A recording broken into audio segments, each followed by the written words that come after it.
Hi, my name is Stuart Lynch. In this video, we're going to build an interactive chatbot using Apple's Foundation Models framework and the Sessions transcript. You'll learn how to create a travel agent assistant that responds intelligently to your questions, displays a thinking indicator, and scrolls automatically during conversations. This is the fourth video in the series of Apple Foundation Models framework. If you haven't watched the first three videos in this series, I recommend that you do because I'm going to be assuming that you have and will be using some of the code that we created in the first videos. By the end of this video, we'll have created an interactive chatbot for a travel agent. You'll be able to ask questions about a current or upcoming trip and have the chatbot respond with friendly and helpful answers. The foundation model guardrails will ensure that you can't ask questions that are inappropriate. And we'll also be displaying the chatbot thinking bubble and will always scroll to the end of the conversation. I do have a starter project for this video and I encourage you to download it from the link in the description. There are two branches, and if you want to work along with me, download the starter project branch. You can either clone the repository or download the zipped archive. I do recommend that you work along with me, but if you prefer, you can always download the completed source code from the completed branch. It's up to you. If you want to understand the code behind the included files in this Foundation Manager folder, I recommend that you watch the first part of video 2 or 3 in this series. The playlist link is in the description. Well, in order to build our travel agent chatbot, we first need to understand what a foundation model transcript is and what it contains. So to do this, let's go to our playground page and we'll create a new playground, and this time I'm going to call it Transcript. We'll create a new session using the LanguageModelSession. If you look at the canvas, we see that the session has a transcript property. And if we expand that, we can see that there are currently no entries in our transcript. Well, I'm going to add an instruction to the session like, "You are a helpful travel agent." You can now see that there is one element in the transcript collection. And this can be expanded and you'll see that the associated value is the instructions. So let's add a prompt to the session and ask it to respond to the prompt. So for the prompt, I'm going to suggest that I am going to visit Paris, France. And then I'm going to try and await the session's respond method to that prompt. Now, since the canvas is updating and displaying content as it happens, the first session object does not update the transcript count, but we can access the transcript in the playground simply by typing in the session transcript, and we can just use an underscore because we're not going to do anything with that. Now, you'll see that there are 3 entries in the transcript collection. And if you expand that, you'll see that those 3 entries are the instruction, which we have seen, and then the next are the prompt and the response. So expanding the prompt and response, you'll see that both have an associated value. And if we expand those, you'll see that there is a collection of segments, each of which only has one element. The first element is a text case, and if you expand that segment with an associated value, you'll see that the prompt segment is our prompt. The response segment is our prompt's content string from above. So let's go back to the playground and add another prompt. We'll call it prompt 2, and it'll be, "What sites should I visit?" And we'll do another try and await the response of the session's respond to prompt 2. Well, now, since the transcript follows this, we'll see that there are 5 entries in the transcript collection. 1 for the instruction, and then 2 for each prompt and response pair. Well, this means then that we can maintain and display an entire conversation in a chatbot. Now, if I were using guided generation, the transcript response would contain structured data rather than just text, but I'll leave that for another video. All right, so let's get to creating our chatbot. If you're enjoying this video, please give it a thumbs up and leave me a comment. And be sure to subscribe to my channel and enable notifications. You can also subscribe to my newsletter that comes out on Wednesdays 2 or 3 times a month. I'll leave a link in the description. The newsletter will tell you about my current and future videos, along with other things that I discover along my coding and personal journey that I think you might find interesting. If you enjoy my content and you want to support my work, you can buy me a coffee. A link's in the description. And if you become a $5 a month monthly member, you can get access to all of my videos, sometimes up to a month before they're released on YouTube. Currently, our travel agent view is just a blank screen showing a content unavailable view on the screen with a text field asking for input. There's no Apple Intelligence being used yet. Now, since this is the only view in our app, we can create an instance of our Foundation Manager class right here in the view, and I'll just call it Manager. Now, since not all devices support Apple Intelligence, we'll need to check to see if it is actually available on this device and that the model is loaded before we display a VStack showing our content. So let's surround our VStack and the navigation title with an if clause that uses the Foundation Manager's is model available property to check. And if not, then we'll display the intelligence unavailable view.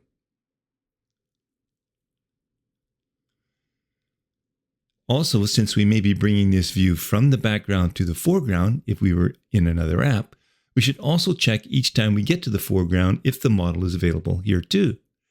So we'll create an environment variable using the scene phase key path, and I'm going to call it scene phase.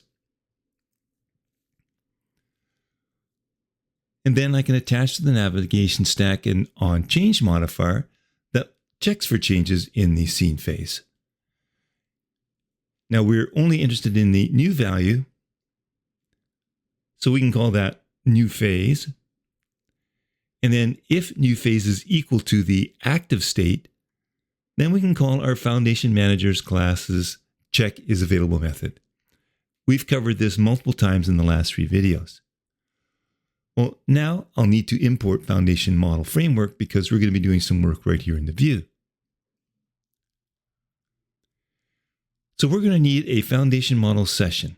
And I also want to provide specific instructions for the session. So we'll create an instance of the LanguageModelSession. And for our instructions, we're going to use a instruction builder. Now I want to be very specific here for my chatbot. So we're going to create 5 different lines of instructions. The first is, you work in a tourist information center. That's where our chatbot is. Secondly, we're going to specify that you are very polite. Now we're going to say that we want it to create concise answers to questions and to keep the answers to a single paragraph. We want to base your answers on what the normal tourist would like to hear. And then finally, we should specify that we want each paragraph to contain no more than 2 sentences and also be fewer than 25 words in total.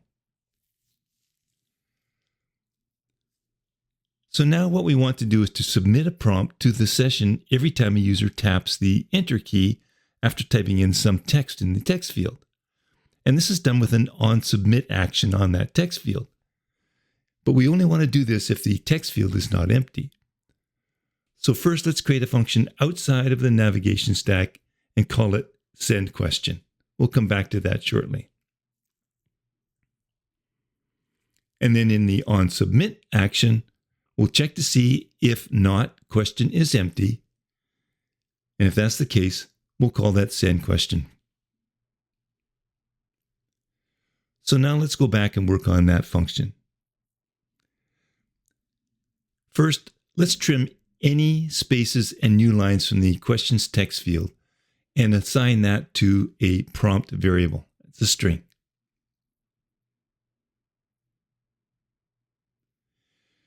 Then we can check to see if it's not empty with a guard check. Otherwise, we'll just return. Well, now that we have the prompt, we can set up a stream using the session's stream response method to that prompt. But to execute the prompt, we'll need a task unit of work. And then within here, we can use a for try await to get the partial response in the stream. Now, this is important. We don't really want to display the response and content from here anywhere, because that would get replaced each time we submitted a new question. What we want to display is a transcript as it comes in. So we can simply ignore this partial content as it comes in, but this will add it to the session transcript. So how do we do that? How do we know when a question has been submitted? Well, we know when a session has been created because the transcript will have a single instruction in it. And we also know that the transcript count then is already at 1, as it includes that instruction. But as soon as someone submits a question, though, the count will be incremented by 2, 1 for the prompt and 1 for the response. So we can wrap that content unavailable view here with an if clause that checks to see if the count for the session.transcript is greater than 1. And if that's so, then we're going to display a scroll view where we're going to display our content. Otherwise, we'll just display that content unavailable view greeting. So now then, within the scroll view, we can use a for each loop on the session transcript, because that's a collection, and that's going to give us an individual element that we'll call entry that we can use to create our scroll view. Now, we're going to check what kind of element the entry is, and then if it's an instruction, a prompt, or response, we can display it accordingly. So I'm going to create a new getInteraction function. And it's going to have one parameter, which is that entry's transcript entry. And I'm going to return some optional text view. If we do a switch on entry and let Xcode create the completions for us, we see that we get 5 cases. We're going to ignore the instruction case as well as the tool call cases. We just want the prompt and response cases to deal with. So I'm going to remove those cases from the switch and create a default case that simply returns nil. So both the prompt and response cases have associated values, as we learned, and that each one has a segments array, and it's the first element in the segments array that we want. So we're going to use that to create a text view to display that prompts segment, the first one, at 0, and use the description. Now we can make that prompt distinctive by using a string interpolation and then adding bold markdown tags for the prompt.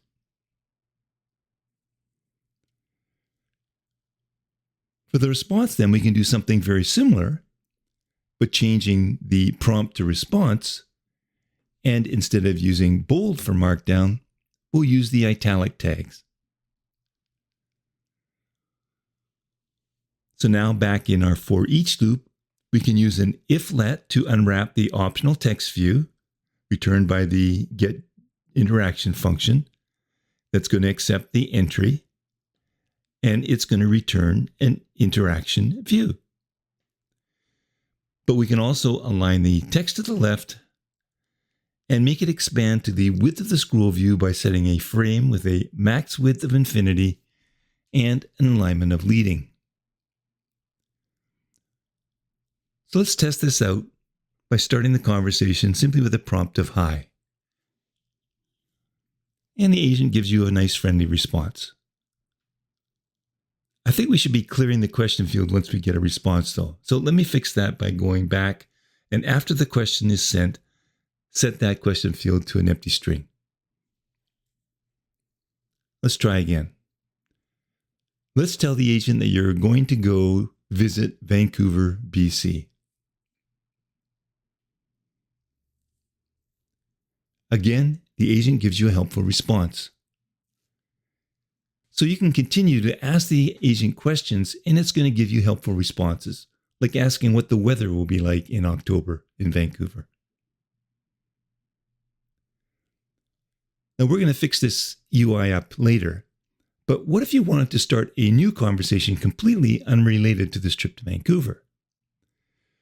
So in order to facilitate this, I'm going to create a toolbar button on our navigation stack. So below the navigation title, add a toolbar. And then create a button with a label of New Chat. Now we'll make that button disabled if the session.transcript.count is less than or equal to 1, meaning we haven't asked anything yet, or if the session is responding. Remember, if we have a session with an instruction, the transcript count will be at least 1. And now we want to create a new session in the action. So I'm going to have to make some changes to the instruction to pull it out and put it into its own property. So I'm just going to leave the session initialized as a declaration in the view. And then I can create an init function that will assign the instruction to the instructions argument of that session. And then in the action for the button, we can do the same thing. Oh, I'm getting an error here, and that's because session is a let. It should have been created as a state variable. So what does this do? Well, there's a limit each session has, and once you reach that limit, an error is thrown. And that limit is the context window size, or the token limit. We're not yet handling that error, but we will get to that. But once you create a new session, the list gets reset to 0, so we can have multiple conversations within our agent and not worry about reaching a limit. So let's try this out with a couple of sessions. First, I want to go to Maui. Well, maybe I changed my mind, so I'm going to create a new session, and I think I'd rather go to Fiji. But I better find out where Fiji is. Now, this is the core functionality of our chatbot. And if you've had enough to start on your own, feel free to stop watching. But what I'm going to do next is to handle possible errors and clean up the UI to make it look like a real chatbot. The Foundation Models framework is huge, and this series that I'm creating is really only scratching the surface to demonstrate what's possible and to get you started. Now, if you really want to dive deeply into foundation models, I highly recommend Mark Morikin's book, AI Mastery in SwiftUI. I've had the pleasure of working through beta versions of the book as Mark's been developing it, and you'll find no better guide and resource. Mark really knows how to present topics that are thorough and easy to understand. My affiliate link to the book is in the description, so using that link will help support this channel as well. Okay, so let's take a look at how we can handle errors. These errors can occur when you submit a question, and that's when we perform the send question function. Well, we're currently not catching these errors, but we've done this in the previous video. In fact, in the third video in this series, we did exactly as we're doing here, and that is to present an alert. So let's repeat that process in our code. I'm going to need a new state property called error string, and that's going to be an optional string. And then I can go to the session response with the error file and simply copy that code snippet that we have used previously. And I can return to the send question function and paste in that code snippet. And then I'm going to replace the do block with that async for loop. Now we need to change the response content to error string. So we'll use our Option Command E to select all at the same time, and then replace it with the error string. And we can force unwrap the failure reason and recovery suggestion properties because we already have an error string guaranteed. We covered all of this in the previous video. Well, now we can create an alert. So below the toolbar, I'm going to create an alert using isPresented with actions and a message. The title will be prompt error. Now isPresented is going to be bound to a constant binding that's going to depend on the value of the error string not being nil. For the action, I'm going to create a button with the title OK. And the action will be to set the error string back to nil. And then for the message, we'll use an iflet to unwrap the error string and display that in a text view. So let's see if we can generate an error now. I'll introduce myself and get a nice response. I'm going to specify that I want to go to Maui for a vacation. And once I'm in Maui, I'd like to purchase a gun. Well, I guess Apple's not going to help me with that. So now let's really spruce up this UI. I'd like to create a chatbot just like we have for a messages app. Now I could create a new file for this, but I think I'm just going to add a new view struct called chatbubble right in the same file here. Now this view struct is going to have two properties. One is going to be the message text, which will be a string. That's what it's going to display. And the second is whether or not the message is from the agent or from me typing in the information. So this can just be a bool. So we can then, in the body, display a text view with that message text and apply some modifiers that'll be conditional. So we can specify a foreground style whether or not the isAgent is true. If it is, it'll be a primary color. Otherwise, we'll use color.white. Regardless, I want to apply a horizontal padding of 12 and a vertical padding of 8.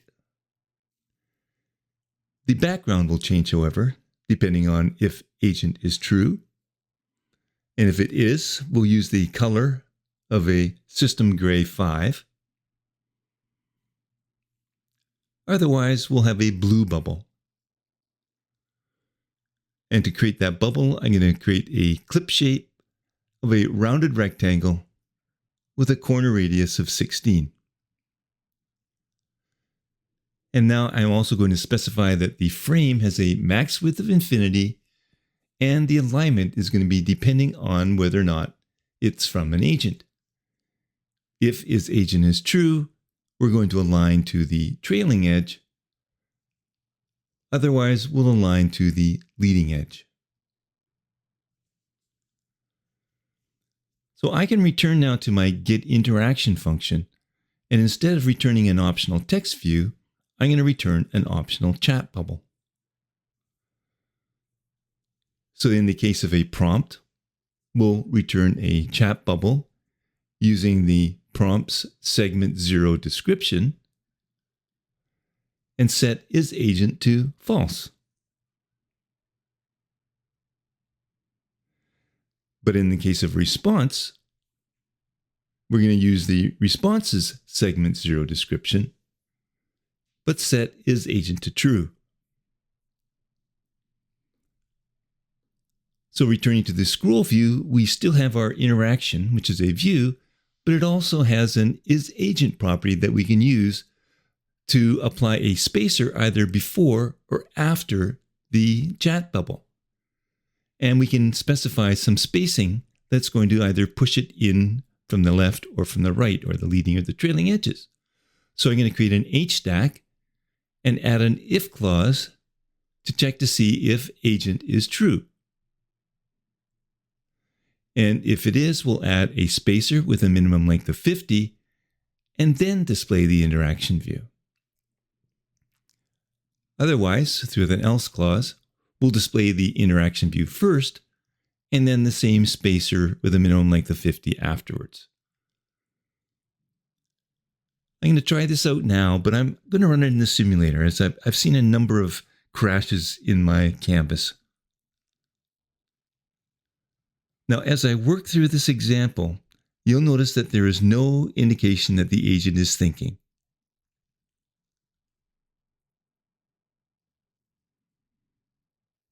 And when I reach the bottom of the screen, it doesn't scroll. So I'm going to fix those two issues before we finish this video. So the first is some indication that the agent is thinking. So for this, I'm going to create another view struct, and I'm going to call it thinking bubble. And in the body, I'm going to create an image using the system name ellipses. But I'm also going to apply a simple effect of variable color and an image scale of large. Now, the rest of the modifiers are going to be the same as the agent's version of the chat bubble.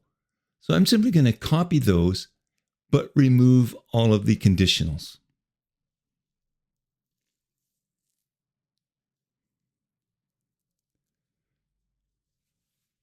Now, in our scroll view, after the interactions have been displayed, I can use an if statement to check to see if the session is responding. And if so, I'm going to create an H-stack, like the agent's response, that's going to start with a spacer with a minimum length of 50. But then I'm going to present the thinking bubble view. And the final thing is that we need to fix the scrolling issue. If we reach the bottom of the screen, I always want it to scroll up. So in order to do this, I'm going to have to implement a scroll position property as a state variable to our view. And then I can attach to my scroll view a scroll position modifier that is bound to that scroll position. And then finally, I can go to my send question function within the for loop in the do block. And after generating the partial content, I can use a with animation block and continually set the scroll position to the bottom edge. So let's test this out. Running on the simulator once more.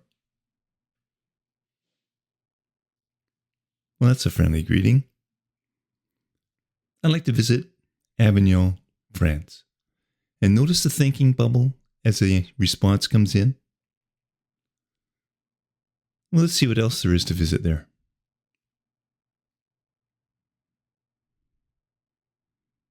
What are some nearby cities?